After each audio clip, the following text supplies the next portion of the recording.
It is absolutely ridiculous just how the narrative overall, the left has changed it just time and time again, because they ultimately want to appease the most amount of people. And we saw after the death of George Floyd that it was all cops are bad, the system needs to be defunded, we need to completely start over. And then they kind of realized that that was a losing narrative going into 2022 and thinking about being reelected. Yeah. And they're backing away from it. And now that they are done using those police officers at the Capitol as political tools, they're tossing them aside again, and they're not actually caring about what implications all of this media coverage and all of this attention has brought to them. As you know, another police officer, as you may know, another police officer who was involved in the incursion, a Capitol police officer, has committed suicide, and that is tragic. A lot of people, especially on the left, are pointing the finger at Trump supporters and at conservatives and at Republicans, saying, look, really, you're to blame for this. You guys are the ones who fomented an insurrection and apparently tried to take over the country. It's not clear that anybody tried to take over the country. But they're saying that it is that is evidence that these people committed suicide, and it is the responsibility can be laid on Trump. However, we have police officers coming out and disputing that right now. There was a very interesting piece in the Daily Mail earlier today talking about Sergeant Betsy Bratton Smith. Betsy Bratton Smith is the spokesperson for the National Police Association, and she says that police suicides are actually a wider matter. She says she and other cops have, and I'm quoting from the Mail right now, have become disgusted with how Democrats in Washington and, quote, the media have politicized the deaths of the Capitol officers who have committed suicide, 4 officers who responded to the riot and have since killed themselves. According to Bratton Smith, the mental health of police officers around the country is reaching a boiling point after relentless vilification by the public and the media in the wake of George Floyd's death. She says there are prominent Democrats only focusing on January 6th, and those officers involved and prominent Republicans who are saying nothing. They say they back the blue, but they're not doing a good job of it. Ultimately, I have to blame the American media. The American media is not telling the truth about American law enforcement. The American media since Ferguson on. I've talked to the media every day. They have constantly vilified and lied about American law enforcement. So you can couple this with a story now out of Chicago about increasing numbers of Chicago police officers retiring, and even retiring early before they can qualify for their pensions. So they're losing potentially years and years worth of investment in their pension program just to get out. In just the first 6 months of the year, 367 officers have retired. CBS 2 in Chicago spoke to a recently retired officer who gave some insight into the rising numbers.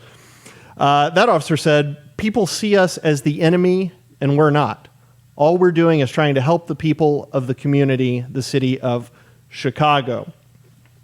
So, Tara, it seems to me then that it's really kind of cheap political publicity for the left to come out and say, oh, look, these people were heroes at the Capitol, and now 4 of them have killed themselves. Let's blame Trump. It's really, really cheap to say that after they've spent over a year just raking police over the coals every chance they get. What do you think? It is absolutely ridiculous just how the narrative overall, the left has changed it just time and time again, because they ultimately want to appease the most amount of people. And we saw after the death of George Floyd that it was all cops are bad, the system needs to be defunded, we need to completely start over. And then they kind of realized that that was a losing narrative going into 2022 and thinking about being reelected. Yeah. And they're backing away from it.